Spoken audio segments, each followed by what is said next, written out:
नमस्कार, मैं हूं अनुराग चड्ढा। इनसाइड विद अनुराग में आपका स्वागत है। यूपी की राजनीति और बाहुबल ये दोनों एक दूसरे के बिना अधूरे माने जाते हैं, लेकिन जब थानों, मुकदमों और क्राइम रिकॉर्ड्स की बात आती है तो अमूमन आपके दिमाग में सिर्फ बड़े बड़े पुरुष नेताओं और सफेदपोश बाहुबलियों के नाम ही गूंजते होंगे। लेकिन आज अपनी इस गलतफहमी को दिमाग से निकाल दीजिए, क्योंकि यूपी की माननीय महिला विधायक भी मुकदमों की इस रेस में किसी से पीछे नहीं है। आज मैं आपको यूपी की उन टॉप 5 महिला विधायकों के बारे में बताऊंगा जिनके खिलाफ सबसे ज्यादा आपराधिक मामले दर्ज हैं। और इस लिस्ट में सबसे चौंकाने वाली बात यह है कि इसमें किसी एक पार्टी का एकाधिकार नहीं है, बल्कि बीजेपी, कांग्रेस और समाजवादी पार्टी तीनों ही दलों के चेहरे इसमें शामिल हैं। यानी राजनीति के इस हमाम में सब एक बराबर हैं। दोस्तों, इस सूची में 5वें नंबर पर है सीतापुर जिले की महमूदाबाद विधानसभा सीट से भारतीय जनता पार्टी की विधायक आशा मौर्य।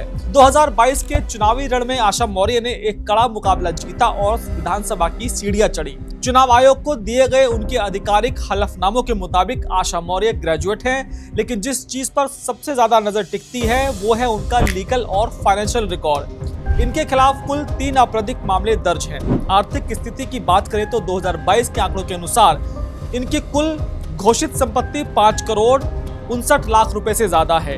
इसके साथ ही इन पर 25 लाख रुपए की देनदारियां भी दर्ज हैं। अवध क्षेत्र की राजनीति में आशा मौर्य भाजपा का एक सक्रिय चेहरा है। 2022 में इन्होंने सपा के दिग्गज नेता हरेंद्र सिंह वर्मा को हराकर ये सीट भाजपा की झोली में डाली थी, जो अपने आप में एक बड़ा राजनीतिक उलटफेर था। वर्तमान में भी वह भाजपा के ही सदस्य के रूप में अपने क्षेत्र का प्रतिनिधित्व कर रही हैं।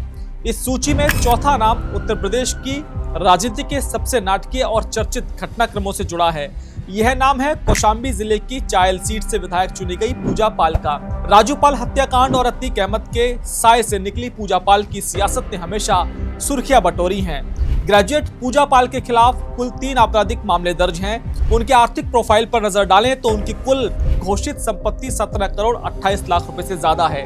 हालांकि बाकी विधायकों से अलग पूजा पाल पर 1 करोड़ 49 लाख रुपए की भारी भरकम देनदारी भी दर्ज है। लेकिन यहाँ इनके वर्तमान राजनीतिक स्टेटस को समझना बेहद जरूरी है।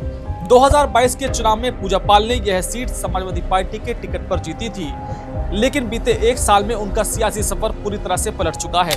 आपको बता दें कि पिछले साल विधानसभा में पूजा पाल ने मुख्यमंत्री योगी आदित्यनाथ की जीरो टॉलरेंस मॉडल और माफिया के खिलाफ हुई कार्रवाई की खुलेआम तारीफ की थी।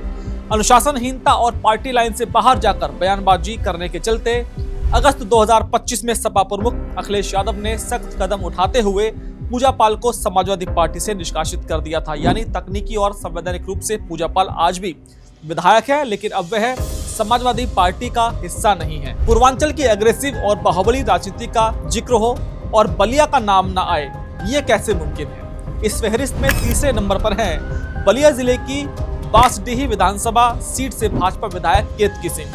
पूर्वांचल के सियासी समीकरणों में केतकी सिंह एक ऐसा चेहरा है जिन्होंने 2022 में सपा के कद्दावर नेता और पूर्व नेता प्रतिपक्ष राम गोविंद चौधरी को हराकर एक बड़ा जॉइंट किलर वाला तमगा हासिल किया था।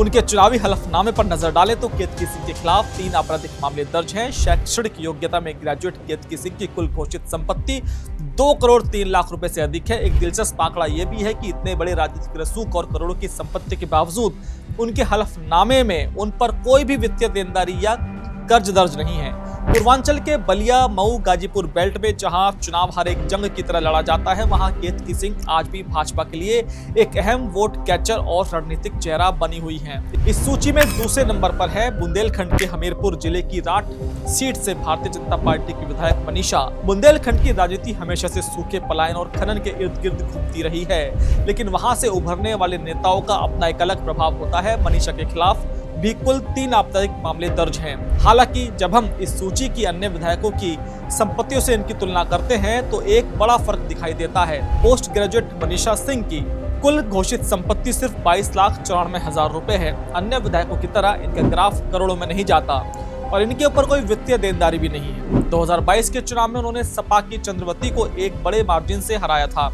आज भी वह भाजपा की एक मजबूत दलित नेत्री के तौर पर बुंदेलखंड में पार्टी का बेस मजबूत करने का काम कर रही हैं। अब बारी है इस सूची में सबसे ऊपर मौजूद राम की। यह नाम उत्तर प्रदेश के उस सियासी घराने से आता है जिसका पूरा एक जिला कई दशकों से राजनीतिक गढ़ रहा है। हम बात कर रहे हैं प्रतापगढ़ की रामपुर खास सीट से कांग्रेस विधायक आराधना मिश्रा मोना की। आराधना मिश्रा प्रदेश की राजनीति में एक अलग रसूख रखती हैं। यह सीट दशकों से उनके पिता प्रमोद तिवारी का अभेद्य किला रही है और उसी विरासत को मोना मिश्रा आगे बढ़ा रही हैं। माय नेता इन्फो के 2022 के डेटा के मुताबिक आराधना मिश्रा के खिलाफ कुल 6 आपराधिक मामले दर्ज हैं। यह संख्या यूपी की किसी भी महिला विधायक के मुकाबले सबसे ज्यादा है। लेकिन राजनीति में सिर्फ मुकदमों से काम नहीं चलता, आर्थिक रसूख भी मायने रखता है। चुनावी हलफनामे के अनुसार ग्रेजुएट आराधना मिश्रा की घोषित संपत्ति 34 करोड़ 6 लाख रुपए से ज्यादा है। यानी मुकदमों के साथ साथ संपत्ति के मामले में भी वह इस टॉप 5 की सूची में सबसे आगे हैं। राजनीतिक विरासत और प्रतापगढ़ की रसूखदार राजनीति के चलते उन पर किसी भी तरह की कोई देनदारी नहीं है। ध्यान देने वाली बात यह है कि वह विधानसभा में केवल एक विधायक नहीं है, बल्कि कांग्रेस विधानमंडल दल यानी कि CLP की नेता हैं। यूपी में कांग्रेस के सिमटते जनाधार के बीच आराधना मिश्रा उन गिने चुने नेताओं में से हैं जो हर राजनीतिक तूफान के बावजूद अपनी सीट को सुरक्षित रखने में कामयाब रही हैं। दोस्तों, कुल मिलाकर ये आंकड़े सिर्फ चुनाव आयोग की फाइलों में दबकर रह जाने वाले बैरंग कागज नहीं है। ये हलफनामे असल में वो आईना है जो बताते हैं कि मिशन 2027 का यह महासंग्राम किन चेहरों, कितने पैसों और किस तरह के कानूनी रिकॉर्ड के दम पर लड़ा जाने वाला है। एक तरफ जहां सूबे में कानून के राज और बाहुबलियों पर बुलडोजर की बात होती है, वहीं दूसरी तरफ ये हलफनामे चीख चीख कर याद दिलाते हैं कि राजनीति में एंट्री का टिकट अक्सर इन्हीं पुलिस फाइलों और करोड़ों की संपत्ति से होकर गुजरता है।